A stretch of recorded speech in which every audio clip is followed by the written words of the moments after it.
Memang kalau dengan kondisi satu, menurut kami ini masih agak kurang dingin sih. Kalau hingga ke belakang sini, apalagi kalau kondisi atap dari mobilnya nih agak panas karena expose matahari yang sedang tinggi. Seperti misalnya di Surabaya ya. Surabaya kan memang sedikit lebih panas dibandingkan dengan Jakarta.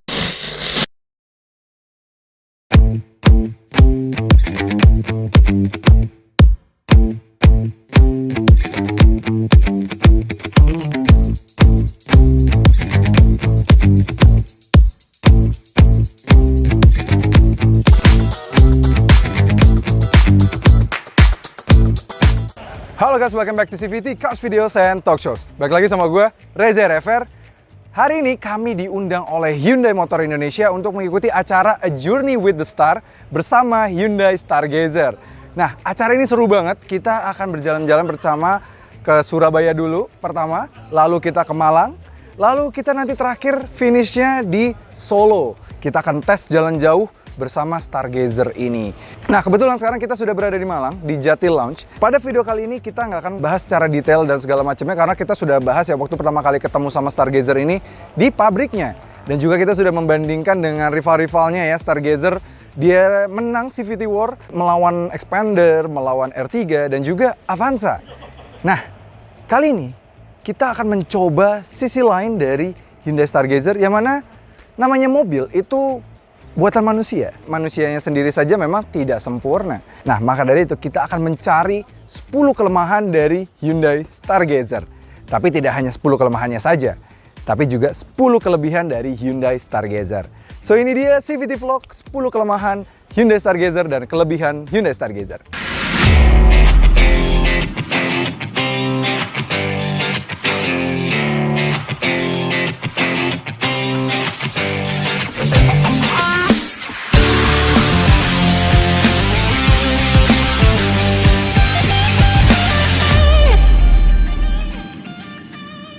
Nah, sebelumnya kita akan mulai dulu dari 10 kelemahan Hyundai Stargazer ini. Yang paling pertama adalah, ya, desain belakangnya. Desain belakang dari Hyundai Stargazer ini memang sedikit kontroversial ya. Dia bentuknya tuh sama seperti Hyundai Creta, yang mana desainnya memiliki pro dan kontra antara orang yang suka atau tidak. Tapi memang mostly butuh waktu untuk menyukai bahasa desain dari Hyundai Stargazer ini. Kalian bisa lihat dari belakang aja, tampilannya memang sedikit unik, membulat besar dengan tampilan yang kayak ala-ala pesawat Star Wars ya. Dari belakang sini ketika malam hari memang sangat butuh waktu sekali.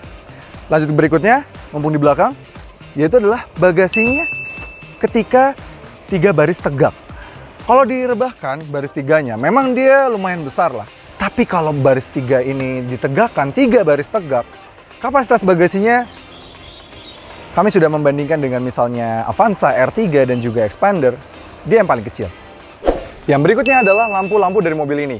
Memang sih kalau bagian DRL-nya yang di sini dan juga pada bagian lampu yang reflektor ini, jadi bagus. Dia sudah LED, apalagi kalau ketika malam hari ini cantik sekali.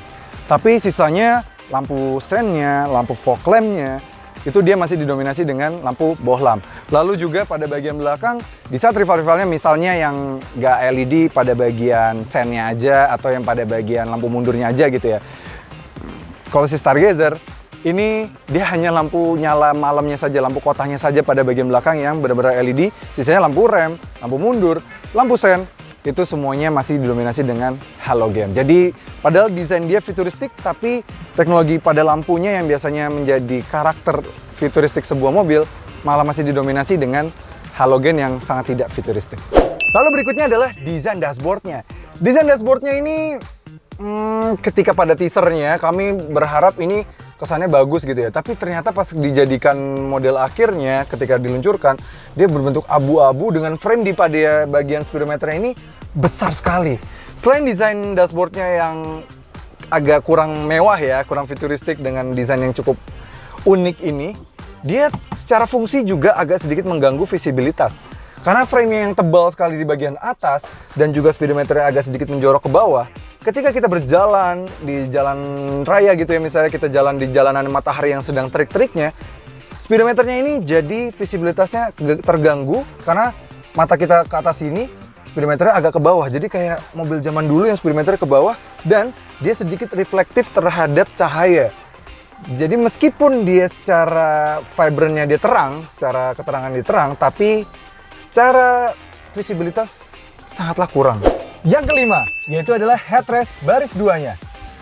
Memang rata-rata review Hyundai Stargazer tuh didominasi dengan yang varian 6-seater atau yang captain seat. Nah, agak jarang nih yang review yang varian 7-seat atau yang non-captain seat. Nah, di varian yang non-captain seat ini, dia jadi terlihat ada sebuah kelemahan, yaitu tidak adanya headrest baris kedua yang tengah. Nah, ini sangat mengganggu sekali, apalagi lihat mobil ini, dia kan mobil yang tahun 2022 keluarnya ya. Seharusnya bisa memperbaiki kelemahan yang ada di rivalnya yang ia agak miripin ini ya. Karena di bagian tengah ini kalau saya perjalanan jauh, orang duduk di baris kedua tengah ini, dia tidak punya headrest, jadi kepala kami aja begini. Aduh, sayang sekali sih. Yang bagian tengahnya sini, dia bisa diubah jadi sebuah armrest yang ditariknya dari sebelah sini, dibuat jadi armrest. Nah, jadi sebuah armrest yang cukup besar. Namun sayang, tidak seperti rivalnya yang sekarang sudah berbenah diberikan cup holder, dia masih belum ada cup holder. Jadi sayang banget ya dia nggak ada headrest di bagian tengah sehingga mengurangi kenyamanan di bagian kedua ini. Nomor 6 adalah semburan AC baris pertamanya. Jujur menurut kami mobil ini mungkin untuk mengakomodir AC belakangnya yang kurang dingin, meskipun udah ada double blower ya. Dia AC depannya tuh seperti Nissan Livina yang zaman dulu, yang Grand Livina zaman dulu, yang mana supaya baris keduanya mendapatkan semburan AC yang di depan ini jadi super duper kayak ngegas banget gitu fan-nya. Di fan paling nomor 1 aja rasanya dia kencang sekali semburannya. Jadi agak mengganggu, jadi kita harus semburannya arahnya ke tengah supaya ke belakang aja. Jadi kalau kita lupa agak ke kanan gini, ganggu banget sih ke mata. Dan kalau misalnya kita pengen panas, lagi agak panas badan kita ya, pengen dinginin terus taruh ke kanan dikit gini, AC-nya arahnya, itu nyembur banget sih ke badan kita dan ke muka kita, rasanya kenceng gitu. Karena kipasnya even fan-nya satu, rasanya kuat sekali fan-nya. Mungkin di beberapa sisi bagus karena fan-nya kuat jadi bisa mendinginkan kabin lebih cepat, tapi di beberapa sisi agak sedikit mengganggu dan kalau terlalu lama dibiarkan seperti itu bisa menyebabkan penyakit abiltasi yang mana ya itu kan cukup berbahaya ya. Berikutnya adalah joknya. Jujur kami sudah berjalan lumayan jauh ya dari Surabaya menuju Malang dan sekarang kami sudah menuju Batu. Sudah berjalan sejauh 128 kilo dan sebelum acara ini pun kami CVT Indonesia sudah dipinjamkan oleh Hyundai Andalan mobil Hyundai Stargazer juga lumayan lama, itu waktu itu sekitar semingguan lebih untuk yang video CVT War, jadi kita udah tes juga. Mobil ini tuh punya set suspensi yang sangat luar biasa enak, tapi problemnya adalah di joknya. Ketika di bagian driver dan juga penumpang depan, jok bagian depannya tuh selain dia kecil, ini ya, kepala kami aja lebih tinggi dibandingkan dengan headrest yang di depan, 1, 2, dia di kontur joknya yang di bagian depannya ini, dia lebih menjorok ke dalam gitu. Kayak ada gumpalan bantalannya itu memang seperti lumbar support yang lebih menjorok ke dalam, ke arah punggung kita. Kami sendiri memang mungkin preference ya. Kalau kami sendiri, preference kami kalau misalnya ada mobil yang ada pengaturan lumbar support, kami selalu set yang paling mentok ke belakang. Jadi membuat landai punggung kami. Kalau ini rasanya seperti settingan lumbar support yang paling menjorok ke dalam. Seandainya aja set suspensinya sudah sangat sempurna ini dikombin dengan jok yang sangat luar biasa enak, pastinya akan menghasilkan kenyamanan yang sangat luar biasa sih. Melanjutkan desainnya yang kami tadi bilang futuristik sekali ya, desain depannya, seluruh overall desain mobil ini futuristik. Tapi rasanya mobil ini minus di satu hal, yaitu adalah pada bagian klaksonnya ya. Sangat kurang berwibawa sekali, seperti layaknya sebuah trompet. Kami pernah mengkritik salah satu brand mobil yang sebelahnya yang menggunakan suara klakson yang mirip seperti ini. Kami memang tidak sangat prefer sekali seperti ini. Biasanya kalau memang nggak mau yang suaranya ngebass gitu, seperti mobil-mobil Eropa, minimal suara yang lebih elegan gitu ya. Seperti klakson-klakson, rival-rivalnya tuh punya klakson yang sedikit lebih baik sih dibandingkan klakson ini yang seperti layaknya trompet. Feels lebih mobil yang tidak seharga mobil ini, rasa klaksonnya gitu. Seandainya bisa dibuat lebih berwibawa, pasti akan match sekali dengan bahasa desain mobil ini dan juga visi dari mobil ini. Yang ke-9 adalah wireless Apple CarPlay-nya. Mobil ini memiliki fitur yang lumayan banyak di pada bagian head unitnya. Dia sudah dilengkapi dengan head unit yang 8 inch, cukup besar. Fiturnya juga cukup lengkap, mulai dari adanya kiblat dan segala macamnya, silent mode dan segala macamnya ada di mobil ini. Wireless Apple CarPlay dan Android Auto-nya, tapi agak sedikit bermasalah menurut kami karena dia hanya disematkan dengan fitur wireless saja, tidak ada option wired. Jadi wireless Apple CarPlay itu pertama kami sangat tidak prefer dibandingkan dengan wired, karena yang wireless itu pertama baterai cepat panas, baterai smartphone kita, dan juga selain baterai cepat panas, baterai cepat drain dari baterai kita, jadi lebih cepat boros. Ujungnya juga kita colok lagi si HP kita. Dan pun wireless Apple CarPlay-nya ada fitur wireless Apple CarPlay, kelemahan wireless Apple CarPlay adalah di mobil ini terutama. Ketika kita sudah pakai agak panjang gitu ya, perjalanan jauh, dia kerap putus-putus, hilang sinyal gitu ya. Karena memang dia sangat mengandalkan sekali konektivitas dari Bluetooth dan juga Wi-Fi smartphone kita. Sayang sekali seharusnya bisa diberikan option wired yang masih menggunakan kabel, sehingga baterai HP juga lebih aman dan pastinya konektivitas juga jauh lebih aman. Nah, 10 adalah AC double blower-nya. Semburannya memang ya ada yang bilang ini agak sedikit debatable ya kemarin ya, antara dia adalah air circulator atau enggak. Tapi yang pasti, yang jelas, kalau dipakai di daerah Surabaya seperti kami ini, kami sedang berada di daerah Surabaya, yang mana dari tadi panasnya dari 37 derajat dan juga di 40 derajat.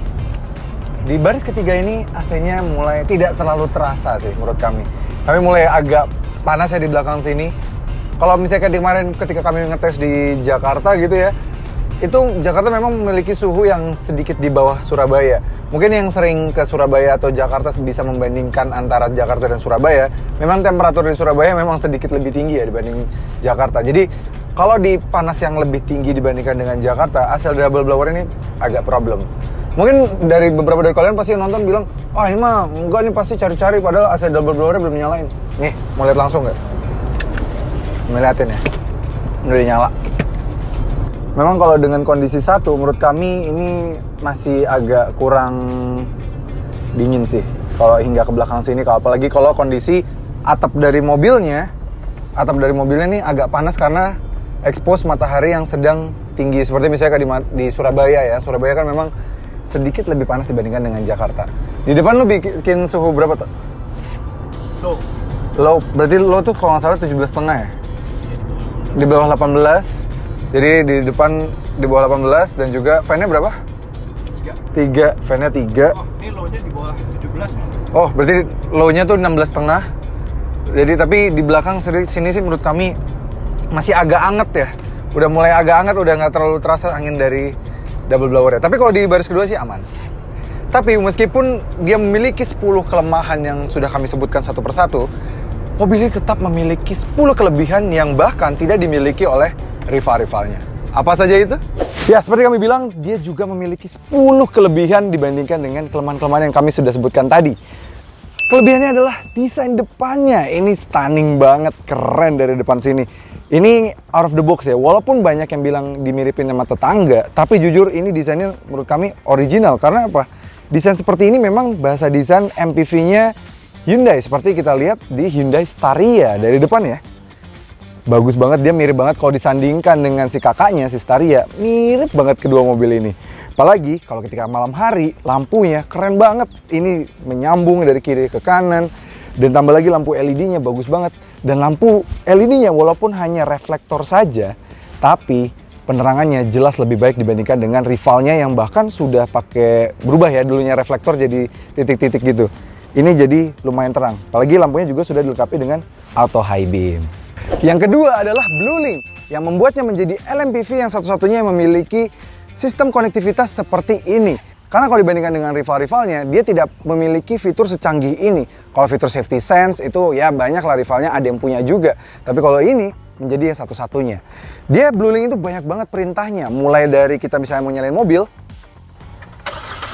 dia bisa menyalakan mobil lebih dulu, dan tidak hanya mobilnya, kita juga bisa menyalakan AC-nya terlebih dahulu supaya mendinginkan kabin sebelum kita masuk ke mobilnya. Jadi kalau mau manasin mobil, apa segala macamnya, kita bisa dulu nyalain mobilnya melalui smartphone kita yang sudah terintegrasi dan sudah dikonekkan dengan Stargazer kita. Jadi keren banget. Sistem ini pertama kali diimplementasikan di Indonesia di Hyundai Creta, dan sekarang sudah ke Stargazer dan juga Palisade. Jadi baru 3 mobil ya. Nanti kedepannya kata Hyundai bakal ada lain-lainnya, dan katanya Bluelink juga membuat mobil ini lebih safety, jadi karena database-nya dari Singapura kata orang Hyundai-nya. Jadi bagus, jadi keamanan pengguna, keamanan software-nya semua terjamin. Dan gak cuma nyalain mesin, kita juga bisa misalnya kalau mau kunci mobil, nih ya, mobilnya belum dikunci, bisa kita kunci tuh. Terus misalnya kita mencari mobil kita nih ya, mobil kita di mana ya, nggak tahu gitu ya, di parkirannya misalnya jauh gitu, kita nggak tahu di mana. Terus kita mau nyalain lampu biar tahu Stargazer yang mana gitu ya, tinggal nyalain lampu nih, ada tombolnya lampu tuh, jadi kita bisa tahu di mana letak dari mobil kita. Dan nggak cuma lampu, misalnya kita kurang kelihatan juga nih lampu, ternyata nggak tahu nih mobilnya di mana gitu ya, masih pengen lebih tahu lebih jelas lagi biar bedain mobil kita yang mana, kita bisa nyalain klakson juga dari sini. Set. Tuh, nyala kan? Nah, jadi kita bisa tahu letak mobilnya, dan juga sennya ikut nyala bersama dengan klaksonnya. Ya walaupun suara klaksonnya agak sih. Jadi banyak banget, dan juga melalui Bluelink ini kita juga bisa tracking dari mobil kita. Misalnya kalau mobil kita dipinjam sama tetangga gitu ya, dia bilang mau ke pasar, malah jalan-jalan ke Cirebon gitu, atau misal jalan-jalan ke Jogja. Nah, ketahuan tuh dia bohong sama kita. Bluelinknya ini jadi bagus banget, bisa kita track mobil kita. Dan juga Bluelinknya ini nggak cuma terintegrasi terhadap sistem-sistem tracking dan segala macamnya, itu juga bisa membantu kita melalui roadside assistant. Yuk, lihat di dalam sini.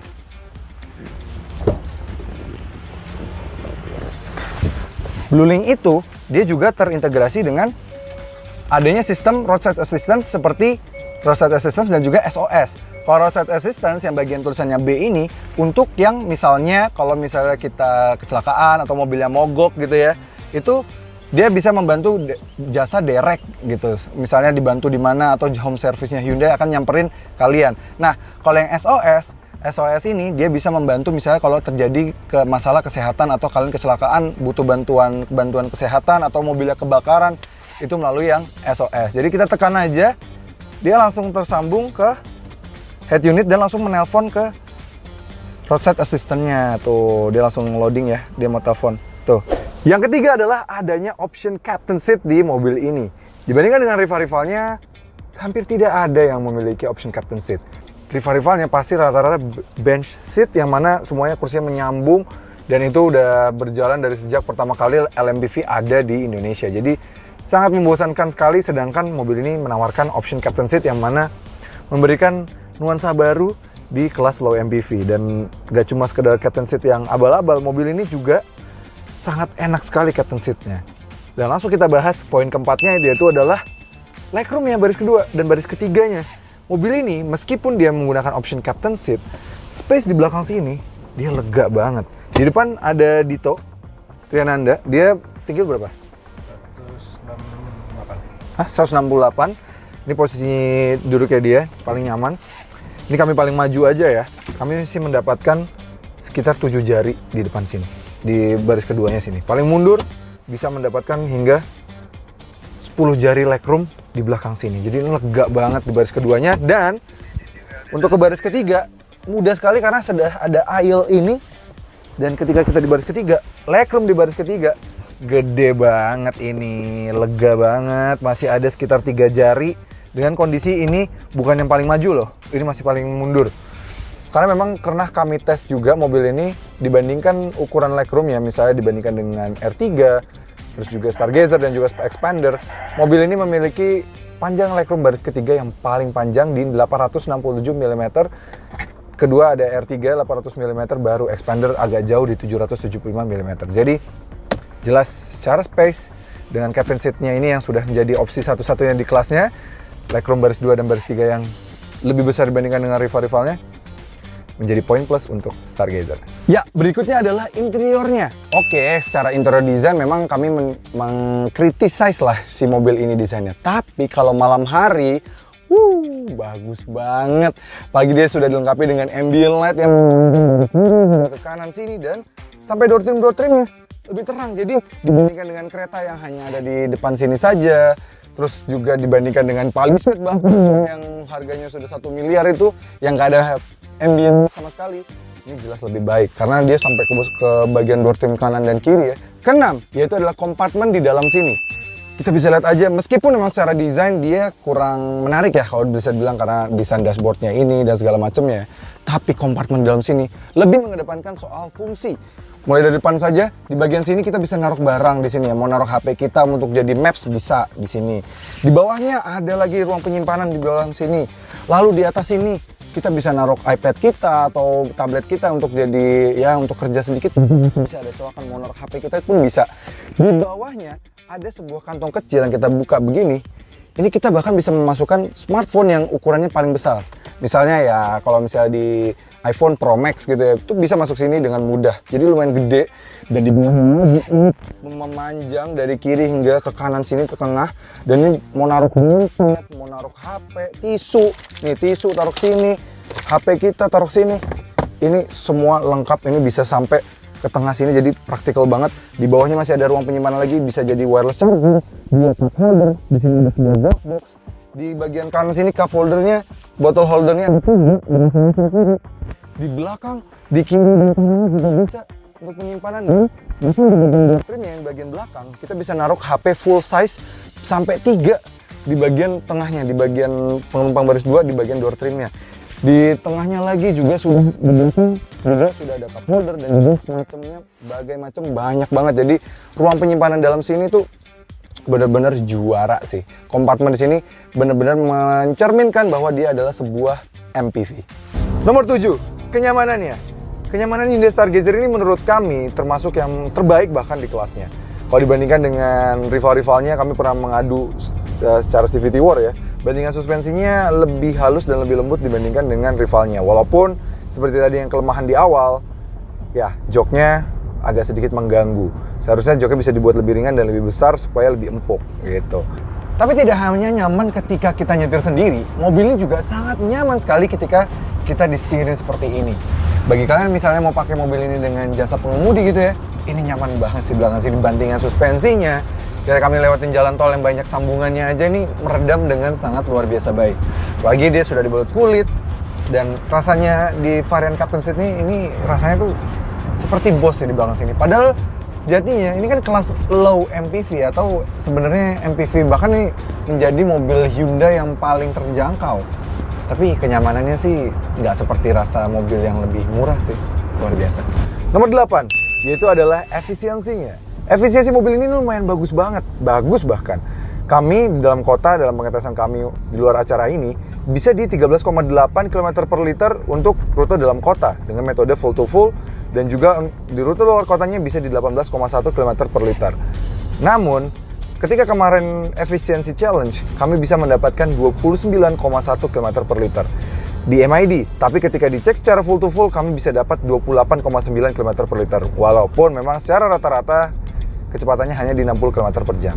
Nomor 9, yaitu adalah akselerasi dari mobil ini. Kami pernah ngetes juga dengan rival-rival di kelasnya. Jujur, ini yang memiliki figur akselerasi yang paling baik. Akselerasi 0-100 bisa dituntaskan dalam waktu 11,1 detik. Dan tidak hanya itu, akselerasi 0-250 meter lebih cepat dibandingkan dengan rival-rivalnya di kelasnya. Ini jelas membuat mobil ini menjadi yang paling menyenangkan karena tenaganya kenceng, efisien juga, lega juga lagi belakangnya. Jadi enak banget. Dan yang paling terakhir, Hyundai Smart Sense. Mobil ini sudah dilengkapi dengan fitur Smart Sense atau sensing gitu ya, atau active safety, yang mana mobil ini punya advantage dibandingkan dengan yang punya sistem keselamatan aktif lainnya. Seperti ya kalau kita tahu Toyota Avanza. Di Toyota Avanza sistem safety-nya bisa kami bilang hanya sebatas gimmick aja, hanya sebatas untuk spesifikasi. Kalau di mobil ini, dia lane keeping assist, lane following assist, ini benar-benar halus banget dan benar-benar bisa keep kita di tengah lane karena dia sudah lane following assist. Jadi bukan yang hanya mengkoreksi saja, tapi benar-benar sudah membuat kita lurus di jalurnya. Tambah lagi, semua fitur safety-nya seperti blind spot monitoring dan rear cross traffic alert-nya bekerja secara seamless di mobil ini. Jadi lebih terasa mobil yang punya fitur safety beneran sih dibanding dengan rivalnya. Ya, Jadi bisa disimpulkan bahwa Hyundai Stargazer ini juga memiliki kelebihan dan juga kekurangannya. Wajar karena namanya mobil buatan manusia, pasti tidak mungkin tidak memiliki kelemahan. Tapi ya, kelebihan dari mobil ini lebih banyak fungsinya dibandingkan dengan kelemahan-kelemahannya itu. Jadi kelemahan yang di awal kami sebutkan bisa ditutupi dengan kelebihan yang ia miliki. Karena ia memiliki efisiensi yang baik, akselerasi terbaik di kelasnya, dan juga fitur safety yang bisa dibilang terbaik juga di kelasnya. Apalagi kompartemen di mobil ini juga luar biasa sekali. Jadi Hyundai Stargazer ini menurut kami siap menjadi LMPV paling laris di kelasnya, sehingga Hyundai bisa bergantung dan menjadikan mobil ini tulang punggung line up mereka. Yes, sekarang kalau kalian bisa lihat kami sudah berada di Solo, dan ini adalah akhir dari perjalanan kita bersama Hyundai Stargazer. So, terima kasih sudah menonton. Jangan lupa like video ini, subscribe ke channel YouTube CVT Indonesia, dan nyalakan lonceng notifikasi. Main-main juga ke Instagram kami di @cvt.indonesia. Dan sekarang kami memiliki website di cvtindonesia.co.id. Jadi bagi kalian yang tertarik membeli Hyundai Stargazer ini, bisa melalui website kami. Kalau kalian merasa membeli Stargazer ini inden, nggak usah khawatir. Kalau lewat kami, dipercepat indennya. Kemarin yang baru beli dari Gias aja udah nyampe sekarang mobilnya, udah delivery. Jadi cek aja website kami dan diskonnya pasti terbaik. Oke CVT, terima kasih sudah menonton. Gue Reza Rever, gue pamit.